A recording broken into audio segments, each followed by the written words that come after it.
Hello friends, कैसे हैं आप सब। उम्मीद करते हैं आप लोग काफ़ी अच्छे होंगे, स्वस्थ होंगे, मस्त होंगे और वीडियो देख रहे होंगे। तो आइए आज आपका स्वागत करते हैं एक बहुत ही मज़ेदार वीडियो में, जिसके अंतर्गत हम लोग टाइम एंड टेंस के कुछ इंपॉर्टेंट क्वेश्चन को देखेंगे, जो कि आने वाली इंटरमीडिएट की परीक्षा के दृष्टिकोण से, पैरामेडिकल एग्जामिनेशन के दृष्टिकोण से और दूसरे कंपटीशन जहां इंग्लिश पूछे जाते हैं के लिए काफ़ी महत्वपूर्ण है। तो आप वीडियो को अंत तक देखें और यदि आपको वीडियो अच्छा लगता है तो लाइक और शेयर करना ना भूलें। तो आइए बिना समय गंवाए हुए हम इस सेशन के पहले क्वेश्चन को लेते हैं, और जो कि काफ़ी इंपॉर्टेंट है। पहला प्रश्न हमारा है, ही मीट मी लास्ट वीक।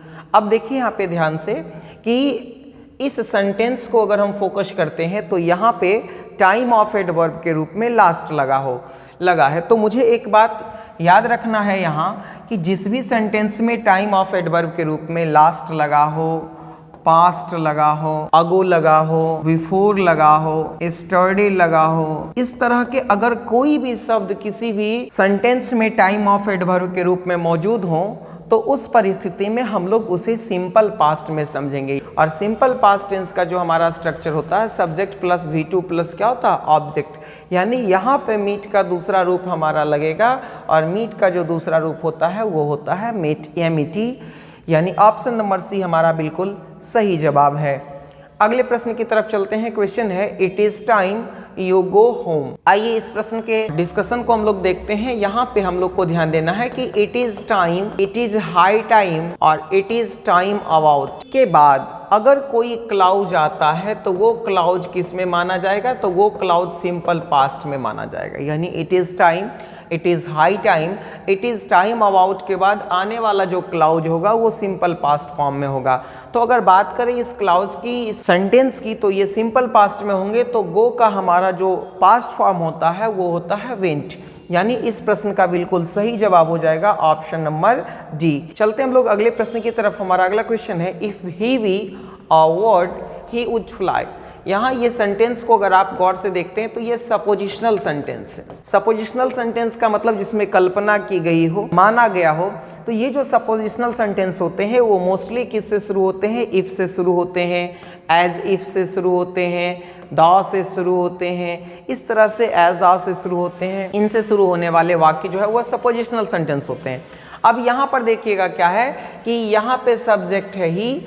अब यहाँ पे हम लोग कोई भी सपोजिशनल सेंटेंस रहता है तो उस सपोजिशनल सेंटेंस में हम लोगों को ये ध्यान रखना होता है कि सब्जेक्ट चाहे जो भी रहे, वर्ब हमेशा WERE वर ही लगता है। तो यहाँ पे हमारा राइट आंसर हो जाएगा WERE वर। यानी इस प्रश्न का बिल्कुल सही जवाब हो जाएगा ऑप्शन नंबर बी। और ये क्वेश्चन काफ़ी इंपॉर्टेंट है एग्जामिनेशन पॉइंट ऑफ व्यू से। चलते हम लोग अगले प्रश्न की तरफ। अगला क्वेश्चन है, my mother come 3 hours ago. अभी इस सेंटेंस को अगर हम ध्यान से देखें तो इस सेंटेंस में टाइम ऑफ एडवर्ब के रूप में अगो लगा हुआ। मैंने अभी कहा कि अगो, बिफोर, एस्टरडे, प्रीवियस डे, इस तरह के अगर कोई भी टाइम ऑफ एडवर्ब सेंटेंस में दिख जाए तो वो सेंटेंस किस टेंस में माने जाएंगे, तो वो सेंटेंस सिंपल पास्ट में माने जाएंगे। और सिंपल पास्ट का स्ट्रक्चर हमें पता है, सब्जेक्ट प्लस वर्ब का दूसरा रूप। यानी यहाँ पे कम का दूसरा फॉर्म क्या हो जाएगा, तो कम का दूसरा फॉर्म होता है केम। यानी इस तरह से इस प्रश्न का बिल्कुल सही जवाब हो जाएगा ऑप्शन नंबर सी। अगले प्रश्न की तरफ चलते हैं। हमारा अगला क्वेश्चन है, the English leave India for ever. For ever का मतलब होता है सदा के लिए। अंग्रेजों ने जो है वह भारत, यहाँ पे द इंग्लिश का मतलब क्या होता है, अंग्रेज। अंग्रेजों ने जो है वह भारत छोड़ दिया सदा के लिए। तो आज नहीं छोड़ा, कब छोड़ा, 1947 में, 1947 में। ये पास्ट की ईस्वी है। तो जब कभी भी हम लोगों का कोई ऐसा इंसिडेंट जो है वह पास्ट से रिलेटेड हो या पास्ट की कोई ईस्वी को जो है वह डिनोट करता हो, तो उस परिस्थिति में हम लोग इस सेंटेंस को सिंपल पास्ट में रखेंगे। किस टेंस में रखेंगे, सिंपल पास्ट में रखेंगे। और सिंपल पास्ट का स्ट्रक्चर हमें पता है, सब्जेक्ट प्लस वर्ब का दूसरा रूप प्लस ऑब्जेक्ट। तो यहाँ पे बात करेंगे इस प्रश्न से रिलेटेड, तो इसका सही जवाब हो जाएगा ऑप्शन नंबर 1। यानी लीव का पास्ट फॉर्म क्या होता है, लेफ्ट। चलते हम लोग अगले प्रश्न की तरफ। हमारा अगला क्वेश्चन है, she leave her for a decade. यहाँ पे इस प्रश्न को ध्यान से देखेंगे तो हम ये पाएंगे कि सिंस और फॉर के बाद जो है वह टाइम दिया हुआ है। तो जब कभी भी सिंस और फॉर के बाद आपको टाइम दिखे तो एक पॉसिबिलिटी इस बात की रहती है और कंटिन्यूटी भी दिखे, यानी सिंस और फॉर के बाद टाइम दिखे, टाइम के बाद अगर कंटिन्यूटी दिखे तो इस बात की पॉसिबिलिटी रहती है कि वो प्रेजेंट परफेक्ट कंटिन्यूअस में जाएगा। तो प्रेजेंट परफेक्ट कंटिन्यूअस में सेंटेंस जाएगा हमारा प्रेजेंट परफेक्ट कंटिन्यूअस में। अगर हमारा सेंटेंस जा रहा है तो उसका स्पेशल स्ट्रक्चर हम लोगों को पता है कि सब्जेक्ट प्लस क्या होते हैं, सब्जेक्ट प्लस हैज या have plus been plus verb का चौथा रूप प्लस ऑब्जेक्ट प्लस सिंस या फॉर प्लस टाइम होता है। तो इस स्ट्रक्चर को हम लोग फॉलो करेंगे और इस स्ट्रक्चर को हम लोग देखेंगे ध्यान से। तो सी के साथ, चूंकि सी थर्ड पर्सन सिंगुलर नंबर है, इसके साथ सिंगुलर वर्ब लगेगा। तो इस प्रश्न का बिल्कुल सही जवाब हो जाएगा ऑप्शन नंबर 1, यानी has been living. She has been living here for a decade का मतलब होता है वह 10 वर्षों से यहाँ रहते आ रही है। अगर बात करें डेकेड की तो ये डेकेड मतलब होता है पीरियड ऑफ 10 ईयर्स, यानी 10 वर्षों का जो कार्यकाल होता है उसको हम लोग डेकेड्स बोलते हैं। तो चलते हम लोग अगले प्रश्न की तरफ। हमारा अगला क्वेश्चन है she is fond of sing songs. अगर बात करें यहाँ पे फॉन्ड ऑफ की तो फॉन्ड ऑफ का मतलब होता है शौकीन होना। फॉन्ड ऑफ का मतलब क्या होता है, शौकीन होना। हमें एक बात ध्यान रखनी है कि ऑफ प्रीपोजिशन के बाद मोस्टली हम लोग वर्ब के चौथे फॉर्म का प्रयोग करते हैं और टू प्रीपोजिशन के बाद ज़्यादातर पॉसिबिलिटी रहती है कि वो वर्ब का पहला फॉर्म आएगा। तो इस प्रकार से इस प्रश्न से अगर कंसेप्ट की बात करें तो सिंग का हमारा जो चौथा फॉर्म हो जाता है वो फॉर्म हो जाता है सिंगिंग का, यानी इस प्रश्न का सही जवाब बिल्कुल हो जाएगा सिंगिंग, यानी ऑप्शन नंबर 1। अगले प्रश्न की तरफ चलते हैं। हमारा अगला क्वेश्चन है मोहन जस्ट गो आउट। बात करें इस प्रश्न से रिलेटेड तो यहाँ पे टाइम ऑफ एडवर्ब जस्ट है। हम लोग जब कभी भी टाइम एंड टेंस का क्वेश्चन बनाए तो इस बात का ध्यान रखें कि हमारा टाइम ऑफ एडवर्ब क्या है। सेंटेंस में जो टाइम ऑफ एडवर्ब है वही जो है हमारा आंसर डिटरमाइन करेगा। तो यहाँ पर हमारा जस्ट जो है वह क्या है, टाइम ऑफ एडवर्ब है। तो जब कभी भी किसी सेंटेंस में टाइम ऑफ एडवर्ब के रूप में जस्ट रहे, जस्ट नाउ रहे, ऑलरेडी रहे, रिसेंटली रहे, सो फार रहे, एटीसी रहे, अगर इस तरह का कोई भी टाइम ऑफ एडवर्ब रहता है तो हम लोगों को ये बात समझ जाना चाहिए कि ये सेंटेंस जो है वह प्रेजेंट परफेक्ट में है। और प्रेजेंट परफेक्ट का स्ट्रक्चर होता है सब्जेक्ट प्लस हैज या है प्लस वर्ब का तीसरा रूप प्लस क्या होता है, ऑब्जेक्ट होता है। ये प्रेजेंट परफेक्ट टेंस का स्ट्रक्चर होता है। इस बात को हम लोगों को क्या करना है, ध्यान रखना है। अब यहाँ से हम लोग आगे बढ़ेंगे, इस प्रश्न से रिलेटेड कंसेप्ट के बारे में देखेंगे। तो यहाँ पे गो का जो रियल फॉर्म हो जाएगा हैज गोन, यानी यहाँ पे मोहन चूंकि थर्ड पर्सन सिंगुलर नंबर है तो इसके साथ सिंगुलर वर्ब लगेगा और यहाँ पे MB3 यानी मेन वर्ब का तीसरा रूप के रूप में यहाँ पे हम लोग क्या लिखते हैं, हैज गोन लिखते हैं। चलते हम लोग अगले प्रश्न की तरफ। हमारा अगला क्वेश्चन है Sita go to London next week. अगर बात करें इस टाइम ऑफ एडवर्ब की तो ये टाइम ऑफ एडवर्ब हमारे फ्यूचर के टाइम को डिनोट कर रहा है। तो यहाँ पे ये बात है कि भविष्य में ये काम होना है। तो जब कभी भी किसी काम का अगर ऐसा दिखे कि भविष्य में सामान्य रूप से नॉर्मली हो रही है तो उसे हम लोग सिंपल फ्यूचर टेंस में रखेंगे, जिसका स्ट्रक्चर सब्जेक्ट प्लस विल या सेल प्लस वर्ब का पहला रूप प्लस क्या होता है, ऑब्जेक्ट होता है। चूंकि ये घटनाएं सामान्य रूप से होने वाली है इसलिए इस प्रश्न का बिल्कुल सही जवाब हो जाएगा ऑप्शन नंबर ए, यानी विल गो। चलते हम लोग अगले प्रश्न की तरफ। हमारा अगला प्रश्न है the girl be born in 1990। अगर बात करें इस प्रश्न में टाइम ऑफ एडवर्ब की तो पास्ट की ईस्वी है। तो पास्ट की ईस्वी दिख जाए तो इस बात की पूरी श्योरिटी रहती है कि क्वेश्चन जो है वह हमारा सिंपल पास्ट में बनेगा। और यहाँ पे देखें कि गर्ल जो है वह थर्ड पर्सन सिंगुलर नंबर है और वी फैमिली की अगर बात करें तो वी फैमिली में पास्ट फॉर्म में हमारे पास दो विकल्प होता है, एक होता है वॉज और दूसरा होता है वर। अगर प्रेजेंट फॉर्म में बात करते तो प्रेजेंट फॉर्म में हमारे पास तीन विकल्प होता है is, am, are be family का। तो यहाँ पे हम लोग देखेंगे कि वी फैमिली का जो पास्ट फॉर्म में the girl third person singular number है, इसके साथ सिंगुलर वर्ब के रूप में वॉज आएगा, यानी इस प्रश्न का बिल्कुल सही जवाब हो जाएगा ऑप्शन नंबर बी, यानी वॉज। अगले प्रश्न की तरफ चलते हैं। क्वेश्चन है Meena said that she be present in the class. अब यहाँ पर देखेंगे इस क्लाउज को, ये आपका सिंपल पास्ट में है, तो जब ये क्लाउज पास्ट में है तो इस क्लाउज के भी पास्ट में जाने की पूरी संभावना है। तो यहाँ पर अगर देखते हैं वी फैमिली में, तो पास्ट में हमारे पास दो विकल्प रहते हैं, वॉज और वर। यहाँ पे देखेंगे अगर सी थर्ड पर्सन सिंगुलर नंबर है, इसलिए इसके साथ सिंगुलर वर्ब लगेगा, तो यहाँ पे जो है वो वॉज और वर में सिंगुलर हमारा कौन है, वॉज है। तो इस प्रश्न का राइट आंसर हो जाएगा ऑप्शन नंबर वी। अगले प्रश्न की तरफ चलते हैं। अगला क्वेश्चन है he play cricket in the evening, यानी शाम में वह क्रिकेट खेलता है, ये उसके हैबिचुअल एक्शन है। तो जहाँ पे भी हैबिचुअल एक्शन हो तो हैबिचुअल एक्शन को दर्शाने के लिए हम लोग सिंपल प्रेजेंट टेंस का प्रयोग करते हैं। तो यहाँ पे भी जो है वह शाम में क्रिकेट खेलता है, ये उसका हैबिचुअल एक्शन है और इसको दर्शाने के लिए हम लोग सिंपल प्रेजेंट टेंस का प्रयोग करते हैं, जिसका स्ट्रक्चर हम लोगों को पता है। तो इस प्रकार से चूंकि ही थर्ड पर्सन सिंगुलर नंबर है तो वर्ब यहाँ सिंगुलर लगेंगे, तो यहाँ पे राइट आंसर हो जाएगा ऑप्शन नंबर डी प्लेज। अगले प्रश्न की तरफ चलते हैं। क्वेश्चन है it rain when you came here. देखिए बात यहाँ पे इस प्रश्न से रिलेटेड अगर कंसेप्ट की करें तो जब पास्ट में दो एक्शन हो और एक एक्शन पहले से हो रहा हो और इसी बीच कोई दूसरा एक्शन हो, तो जो एक्शन पहले से हो रहा है तो वो जो है वह पास्ट कंटिन्यूअस में होगा, और जो एक्शन बाद में है वो किस में हो जाएगा, तो वो एक्शन आपका सिंपल पास्ट में होगा।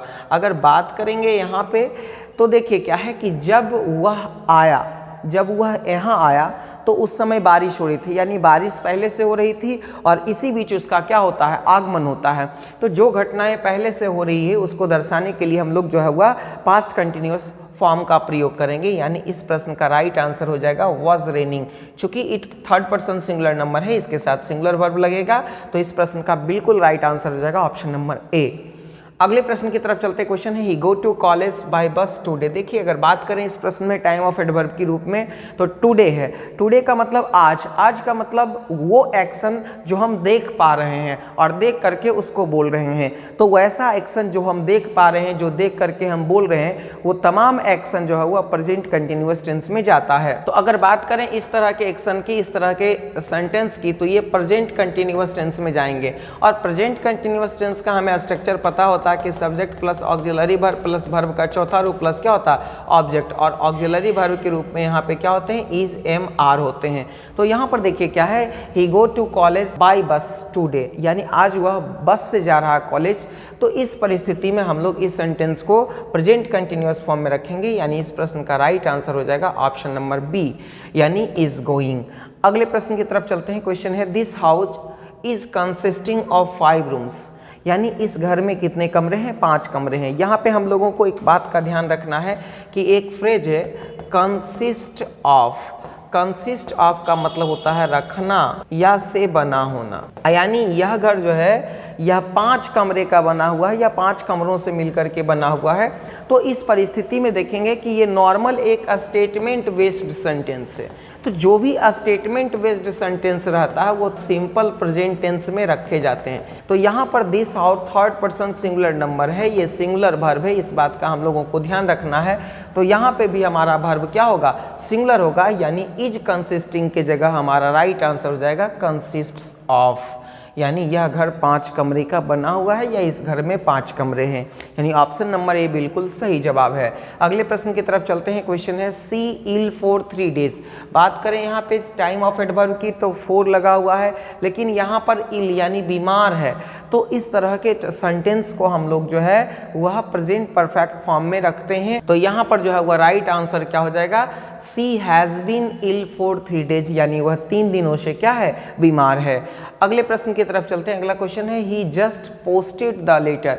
यहाँ पे अगर बात करें इस प्रश्न में टाइम ऑफ एडवर्ब के रूप में तो जस्ट लगा हुआ है, और जिस भी सेंटेंस में जस्ट लगा हो वो प्रेजेंट परफेक्ट में जाएगा। अगर बात करें प्रेजेंट परफेक्ट के स्ट्रक्चर की तो ही थर्ड पर्सन सिंगुलर नंबर है, इसके साथ सिंगुलर वर्ब लगेगा, यानी इस प्रश्न का बिल्कुल राइट आंसर हो जाएगा option number D, has just posted.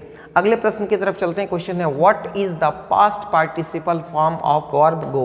यहाँ पे इस तरह का प्रश्न अक्सर पूछा जाता है जिससे हम लोगों को ध्यान में रखना है कि गो का जो है वह पास्ट पार्टिसिपल फॉर्म क्या होता है। तो अगर बात करें गो का, तो गो का जो है वह पास्ट फॉर्म हो जाता है वेंट, और इसका पास्ट पार्टिसिपल फॉर्म होता है गोन, और इसका प्रेजेंट पार्टिसिपल फॉर्म होता है गोइंग, और आखिरी फॉर्म जो होता है वो गोज होता है। तो इस प्रकार से इस प्रश्न का बिल्कुल सही जवाब हो जाएगा ऑप्शन नंबर डी यानी गोन।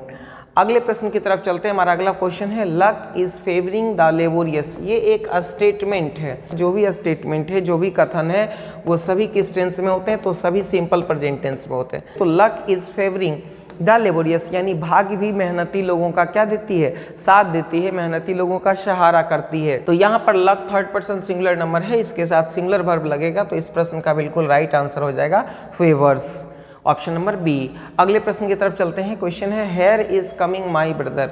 आपको ये बात जानकारी होनी चाहिए कि हेयर और देयर से प्रारंभ होने वाले जो एक्सक्लामेटरी सेंटेंस रहते हैं, तो हेयर और देयर से प्रारंभ होने वाले जो एक्सक्लामेटरी सेंटेंस रहते हैं वो किस टेंस में रहते हैं? तो वो रहते हैं सिंपल प्रेजेंट टेंस में। तो यहाँ पर हेयर चूंकि सिंगुलर है तो इसका राइट आंसर हो जाएगा comes, here comes my brother. चूंकि माई ब्रदर के लिए इस वर्ब का प्रयोग किया जाएगा तो इस परिस्थिति में इसका राइट आंसर हो जाएगा कम्स।